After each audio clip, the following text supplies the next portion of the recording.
اللہم اجعل فی قلبی نورا۔ دوسرا مراقبہ ہے، ان کی نیت بھی سماعت فرمائیں۔ طریقہ اور ترتیب وہی ہے، لیکن مراقبے کی نیت میں تھوڑی سی تبدیلی ہے۔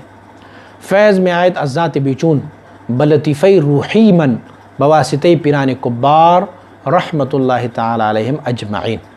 مجھے فیض مل رہا ہے میرے لطیفے روحی میں رب کائنات کی ذات سے، میرے مرشدوں کی وسیلے سے۔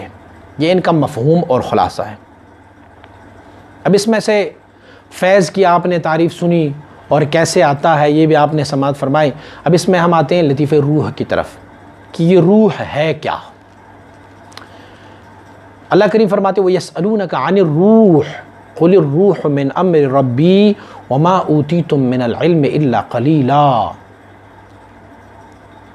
پوچھتے ہیں یہ لوگ آپ سے یا رسول اللہ صلی اللہ علیہ وسلم روح کے بارے میں کہ یہ روح کیا ہے، تو آپ فرما دیجئے کہ روح قُلِ الرُّوحُ مِنْ أَمْرِ رَبِّي، یہ روح میرے رب کی امر سے ہے۔ معنی کیا؟ یہ روح میرے رب کی ان لطائف میں سے جو ہماری جسم میں موجود ہے، جسے ہم لطائف عالم امر کہتے ہیں، اور یہ سلسلہ عالیہ نقشبندیہ کا دوسرا سبق ہے۔ وَمَا أُوتِيتُم مِّنَ الْعِلْمِ إِلَّا قَلِيلًا، روح کے بارے میں آپ کو علم نہیں دی گئی مگر بہت تھوڑی علم دی گئی۔ حضرات مشائخ فرماتے ہیں کہ ایک ہماری سانس کی لڑی ہے جسے ہم سانس لیتے ہیں۔ عوام کی اصطلاح میں یہ ہے کہ جب سانسیں رک جاتی ہے تو کہتے ہیں کہ روح پرواز کر گئی۔ گویا وہ لوگ سانسوں کی اس اتار چڑھاؤ کو روح سمجھتے ہیں، لیکن یہ روح نہیں ہے، یہ روح کی آثار ہوتی ہیں۔ میں کہتا ہوں میں زندہ ہوں، مجھ میں روح ہے تو مجھ میں امپرومنٹ بھی ہو جاتی ہے۔ میں چھوٹا ہوتا ہوں، اس کے بعد بڑا ہو جاتا ہوں، میرے جسم میں گوشت پوست آ جاتا ہے، پھر مجھے داڑھی بال نکل آ جاتے ہیں، میں بڑا ہو جاتا ہوں۔ یہ سارے آثار ہوتے ہیں روح کی۔ بذات خود ایک بندے کے جسم پر گوشت آیا وہ روح نہیں ہے، یا ایک بندے کے سانس جو ہے اتار چڑھاؤ سانس کی ہوتی ہے، یہ روح نہیں ہے، بلکہ روح تو یہ ہے کہ یوم یقوم الروح والملائکۃ صفا۔ روح کو اللہ رب العزت نے اتنی قوت اور طاقت عطا فرمائی ہے کہ یہ روح قیامت والے دن ملائکہ اعظام کی صف میں کھڑا ہوگا۔ انسانوں کا صف الگ ہوگا، ملائکہ کا صف الگ ہوگا، حیوانات کی صف الگ ہوگا، تو اس میں سے ملائکہ کی صف میں یہ روح بھی کھڑا ہوگا۔ اور آپ نے مریم رضی اللہ تعالی عنہا کی واقعے میں آپ نے سماعت کی ہوگی کہ اللہ رب العزت فرماتے ہیں کہ ہم نے وَنَفَخْنَا فِيهِ مِن رُوحِنَا، ہم نے ان میں نفخ فرمائی روح۔ حضرت عیسیٰ علیہ نبی صلی اللہ علیہ وسلم کی پیدائش، تو روح وہ لطیفہ ہے جو سلسلہ عالیہ نقشبندیہ کے اسباق میں دوسرا سبق ہے، اور عالم امر لفظ کن سے اللہ کریم نے ان کو پیدا فرمایا ہوا ہے۔ اب روح ہے کیا؟ حضور امام ربانی مجدد الفسانی شیخ احمد فاروقی سرہیدی رحمہ اللہ نے اپنی مکتوبات شریف میں اس کو ایک اور توجیہ عنایت فرمائی ہے۔ آپ فرماتے ہیں روح کو جب اللہ کریم نے پیدا فرمایا تو یہ اللہ رب العزت کی شہود و مشاہدے میں مستغرق تھا۔ اللہ رب العزت کے انوار و تجلیات میں یہ خوش تھا، خرسند تھا، بہترین وہاں پر پڑا رہا۔ رب کائنات نے اس روح کو انسانی جسم میں منتقل فرمایا۔ فرمایا تو انسان کی جسم میں چلا جا، اس لیے چلا جا کہ یہ انسان مجھ سے غافل رہا ہے، تو وسیلہ اور واسطہ بن جا میرے اور میرے اس بندے کو آپس میں ملانے کے لیے اور قرب عطا کرنے کے لیے۔ کیونکہ رب کائنات کی ذات وہ ہے نا کہ چہ نسبت خاک را با عالم پاک، مٹی کو کیا نسبت ہے عالم پاک کے ساتھ؟ یہ انسان ہے، یہ مخلوق ہے، یہ پیدا شدہ ہے، وہ خالق ہے، وہ ازلی ہے، وہ ابدی ہے، وہ لامکانی ہے، وہ مستغنی ہے۔ یہ انسان محتاج ہے، یہ انسان کمتر ہے، یہ فانی ہے، تو دونوں کے درمیان مناسبت نہیں ہو سکتی۔ اب ایک ایسا حد ہونا چاہیے ایک ایسی چیز موجود ہونا چاہیے جو دو متضاد چیزوں کو، دو مختلف چیزوں کو آپس میں ملانے کا کوئی سبب بن جائے۔ دو دریا کے دو مختلف کنارے ہوتے ہیں نا، تو ان مختلف کناروں کو آپس میں جوڑنے کے لیے اور ملانے کے لیے ہم پل استعمال کرتے ہیں یا کشتی استعمال کرتے ہیں، تو وہ ایک رابطہ ہوتا ہے، ایک ربط ہوتا ہے۔ رب کائنات نے انسانی جسم میں اس روح کو اسی وجہ سے مبعوث فرمایا کہ تو انسانی جسم میں چلا جا اور انسان جو برائی یا بدی کے راستے پر جا رہا ہے اسے برائی اور بدی سے روک اور میرے وصل و قرب میں اسے لے کے آ۔ جب یہ روح ہمارے جسم میں آتے ہیں، حضور امام ربانی مجدد ثانی رحمۃ اللہ تعالی فرماتے ہیں کہ جب ہمارے جسم میں آتے ہیں تو ہمارے جسم میں روح کے آنے سے قبل ہمارے جسم میں ایک اور لطیفہ ہے جس کو ہم لطیفہ نفسی کہتے ہیں، نفس موجود ہوتا ہے۔ اب وہ نفس جو ہے وہ بڑا مکار و عیار ہے، نفس بڑے تکبر میں ہے، اور آپ فرماتے ہیں کہ نفس نے اپنے آپ کو ایسے سجایا ہوا ہے جیسے کوئی بازاری عورت ہوتی ہے، اپنے نفس نے اپنے آپ کو ایسے سجایا ہوا ہے۔ اب یہی نفس جو ہے جب یہ روح ہمارا یہاں پہ آتا ہے تو یہ جب نفس کی اس نزاکت کو دیکھتا ہے، نفس کی اس چال بازی کو دیکھتا ہے، یہ بھولا بھالا ہوتا ہے، یہ اس نفس پر عاشق ہو جاتا ہے۔ اور قانون یہ ہے کہ جب بھی معشوق ہوتا ہے، جہاں بھی ہوتا ہے معشوق، وہ حاکم ہوتا ہے اور عاشق جو ہے وہ محکوم ہوتا ہے۔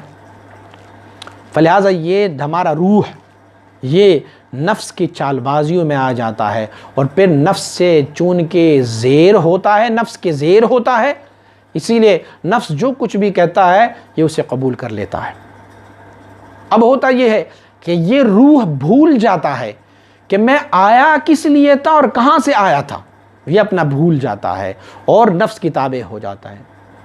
حضور امام ربانی مجدد ثانی رحمۃ اللہ تعالی فرماتے ہیں پھر اللہ کا ایک بندہ داعی، دعوت دینے والا، ہاتھ سے نوازتے ہیں، اسے یاد آ جاتا ہے، جب عروج کر جاتے ہیں واپس اپنی اصل کی طرف، یاد آ جاتا ہے اللہ مجھے کس لیے یہاں پر بھیجا گیا تھا، میں تو بھول ہی گیا تھا۔ اب یہ اپنے شہود و مشاہدے میں واپس چلا جاتا ہے اور رب کائنات کی انوار و تجلیات لے کے واپس ہمارے جسم میں دوبارہ آ جاتا ہے۔ جانے کا مقصد یہ نہیں ہے کہ ہماری جسم سے جب نکل گیا تو ہم مر جائیں گے، نہیں، روح کی وہ ربط اور رابطہ کہ ہمارے جسم کے ساتھ رہتے ہوئے بھی پرواز کر جاتا ہے۔ تو اب جب وہاں سے فیض و انوار و تجلیات لے کے آتے ہیں تو پہلے یہ اپنی پڑوسیوں کو مخاطب کر کے کہتا ہے، ان کے پڑوسیوں میں قلب ہے، ان کے پڑوسیوں میں سر ہے، ان کے پڑوسیوں میں خفی ہے، ان کے پڑوسیوں میں اخفا ہے۔ انہیں پھر بتاتے ہیں کہ میں تو ایک ایسی جگہ سے آیا ہوں کہ جہاں پر اللہ کے شہود و مشاہدہ ہے، اللہ رب العزت کے انوار و تجلیات ہے۔ تو شیخ کامل مکمل کی اس دعوت کو قبول کرتے ہیں تو فقد فاز فوزا عظیما، اس نے ایک بہت بڑی کامیابی پائی دوبارہ سے۔ اور اگر وہ اس دعوت کو رد کر دیتے ہیں، پھر سے اللہ کے شہود و مشاہدے میں نہیں جاتے، تو پھر فقد خسر خسران مبینہ، بہت بڑی نقصان سے وہ دوچار ہو جاتا ہے۔ اب لطیفہ قلب کو بھی اپنے ساتھ لے کے جاتا ہے اپنی اصل کی طرف، پھر لطیفہ سر کو بھی، لطیفہ خفی کو بھی، لطیفہ اخفا کو بھی۔ اب یہ 5 پڑوسی یہ اکٹھے ہو گئے ہیں۔ اب یہ دعوت دے دیتے ہیں نفس کو کہ نفس تو کیا تھا اور کیا کر رہے ہو، آؤ تجھے اللہ کی وصل و قرب میں لے کے جائیں، تو بھی نیک صالح بن جا، تو بھی اللہ کا بندہ بن جا۔ تو پھر شیخ کامل مکمل کی توجہات سے اور روح کے اکسانے پر یہ نفس بھی اللہ کے شہود و مشاہدے اور اللہ رب العزت کی انوار و فیوزات و تجلیات کو سمونے کے لیے اس سفر پر چلے جاتے ہیں۔ مشائخ نے ان سفر کا نام رکھا ہوا ہے بعد یا قرب، اور ان کا نام رکھا ہوا ہے کہ فرق بعد الجمع اور جمع بعد الفرق یا فرق الفرق۔ فرق کہتے ہیں جدا ہونے کو، جمع کہتے ہیں اکٹھے ہونے کو۔ پہلے یہ ہمارا روح جدا ہوا ہمارے ان لطائف سے، اس کو کہتے ہیں فرق۔ پھر جب اللہ کے انوار و تجلیات لے کے جب واپس آئے ہمارے جسم میں تو پھر ان کو کہتے ہیں جمع بعد الفرق، جدائی کے بعد پھر اکٹھے ہونا۔ اور پھر آپس میں ہر ایک لطیفہ جو ہے وہ اپنی اپنی حیثیت اختیار کرتے ہیں، اس کو کہتے ہیں فرق بعد الجمع، جمع ہونے کے بعد دوبارہ جدائی، پھر ہر لطیفہ اپنا اپنا ہے۔ تو جب یہ روح اللہ کے شہود و مشاہدات میں ہوتے ہیں تو یہ روح کی دو جہت، دو طرف ہو جاتے ہیں۔ ایک طرف وہ جو اللہ رب العزت کی انوار و تجلیات کو سمو لیتے ہیں، اور دوسرا طرف وہ جو انہی انوار و تجلیات کو ہم لوگوں میں تقسیم کر رہے ہوتے ہیں۔ تو مشائخ فرماتے ہیں کہ اس لطیفہ روح کے اصل تک جب کوئی بندہ پہنچ جاتا ہے تو وہاں پر بہت زیادہ لغزش قدم آ جاتی ہے کئی لوگوں کو، اسی لیے کہ وہ لطیفہ روح کے اس طرف کو، اس جہت کو دیکھتے ہیں کہ جو اللہ رب العزت کی طرف ہے، فیض لینے والی جہت جو ہے، تو جب وہ اس پہ گمان کرتے ہیں تو وہ اللہ کی انوار و تجلیات میں اتنا منور ہو چکا ہوتا ہے کہ بندہ یہ خیال کرتا ہے کہ میں ذات تک پہنچ گیا ہوں، جبکہ وہ ذات نہیں ہوتا، وہ روح کا وہ جہت، وہ طرف ہوتا ہے جو رب کی طرف ہوتا ہے اور فیض لینے والا ہوتا ہے۔ فلہذا یہی روح ہوتا ہے جن کے وسیلے سے ہم کہتے ہیں بندے کو اللہ کا وصل و قرب حاصل ہو جاتا ہے، یا بندہ سیر کر لیتا ہے اسماء و صفات میں، یا اللہ رب العزت کی مراتب ذات میں جو اعتبارات اور شوینات ہے ان میں سے سیر کرتے ہیں، تو ہم اس سیر کو کہتے ہیں سیر روحی، یہ روحی سیر ہوتا ہے ہمارا۔ تو ہماری روح کو اللہ کریم اتنا پاور اور اتنا قوت عطا فرما دیتا ہے۔ روح کی قوت کا ایک واقعہ حضور سید عالم صلی اللہ علیہ وآلہ وسلم مبارک کی ہر انسان کی قبر میں آنا ہوتا ہے۔ مسلم عقیدہ ہے کہ جب قبر میں ہم سے سوالات پوچھے جاتے ہیں تو 3 سوالات پوچھے جاتے ہیں۔ ایک سوال یہ پوچھا جاتا ہے کہ اللہ کے بارے میں پوچھا جاتا ہے کہ من ربک، تیرا رب کون ہے؟ تو مومن مسلمان جواب دیتے ہیں ربی اللہ۔ پھر پوچھا جاتا ہے کہ ما دینک، دین کے بارے میں بتا، تیرا دین کیا ہے؟ تو جواب دیتے ہیں کہ دین الاسلام۔ اور پھر ایک تیسرا سوال پوچھا جاتا ہے ماذا کنت تقول فی حق هذا الرجل، اس بندے کے بارے میں دنیا میں تیرا عقیدہ کیا تھا، کیا کہتے تھے اس بندے کے بارے میں؟ تو حضور سید عالم صلی اللہ علیہ وسلم بارک کا چہرے و دحا ان کی زیارت کرائی جاتی ہے۔ مشائخ کا اس میں اختلاف ہے، علم کلام کے علماء کے اختلاف میں، کہ حضور سید عالم صلی اللہ علیہ وسلم کا جو چہرے مبارک دکھایا جا رہا ہے نا، وہ کیسے دکھایا جا رہا ہے؟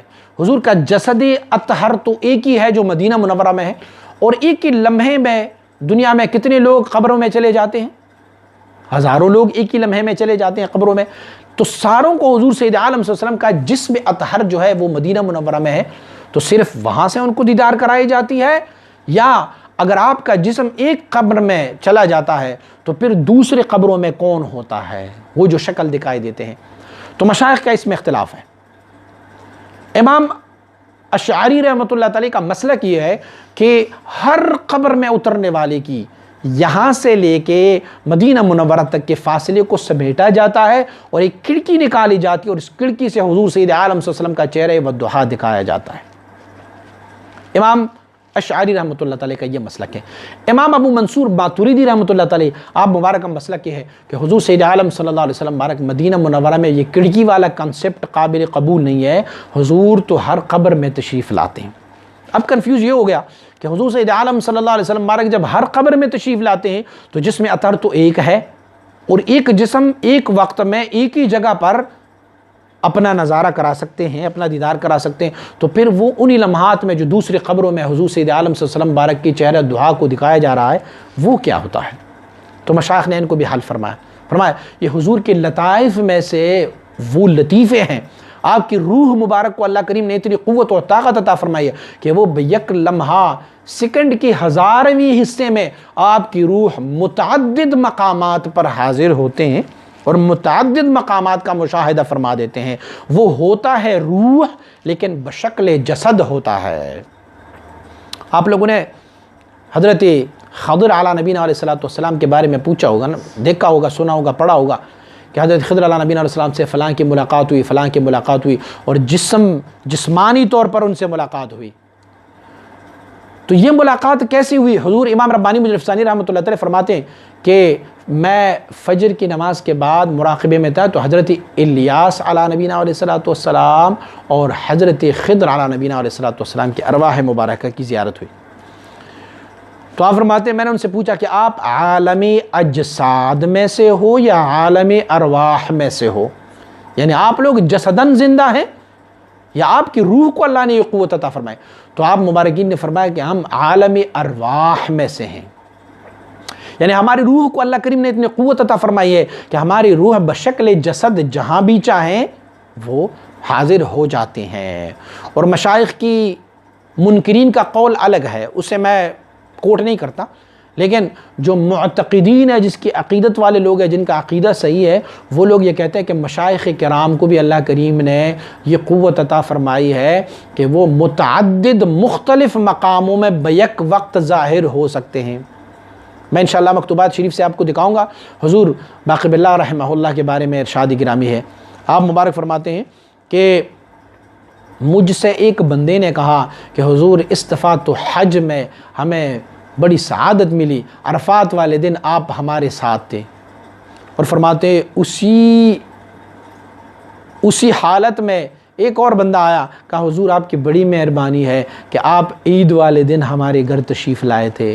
اور ایک اور نے مجھے یہ کہا کہ حضور آپ کی بڑی مہربانی، آپ میرے والد صاحب کے جنازے میں شریک ہوئے تھے۔ فرماتے یہ تینوں واقعات ایک ہی دن کے، اور فرماتے عاجز فقیر اس دن اپنے ہی حجرے میں بیٹھا ہوا تھا، نہ میں عرفات میں تھا، نہ اس جنازے میں تھا، اور نہ میں ان کی دعوت میں گیا تھا۔ تو وہ کیا تھا؟ آپ مبارک فرماتے ہیں کہ اللہ کریم کسی بندے کے روح کو اتنی قوت عطا فرما دیتا ہے کہ وہ روح بشکل جسد متعدد مختلف مقامات میں ظاہر ہو سکتا ہے۔ تو یہ روح کا لطیفہ رب کائنات نے ہمارے جسم میں لگایا ہوا ہے، اور میں اگر اسے چمکانے لگ جاؤں تو یہ چمک جاتا ہے میرے مرشدوں کی وسیلے سے، اور ان میں سے میں فیض لیتا ہوں، اللہ رب العزت کی صفات سمونیہ ذاتیہ حقیقیہ کا فیض لے رہا ہوتا ہوں۔ تو میں دوسرے مراقبے میں نیت یہ کرتا ہوں کہ مجھے فیض مل رہا ہے میرے لطیف روح میں، میرے مرشدوں کے وسیلے سے اللہ رب العزت کے ذات سے فیض مل رہا ہے۔ اللہ کریم میرے تمام مرشدوں پر رحمتوں کا نزول فرمائے۔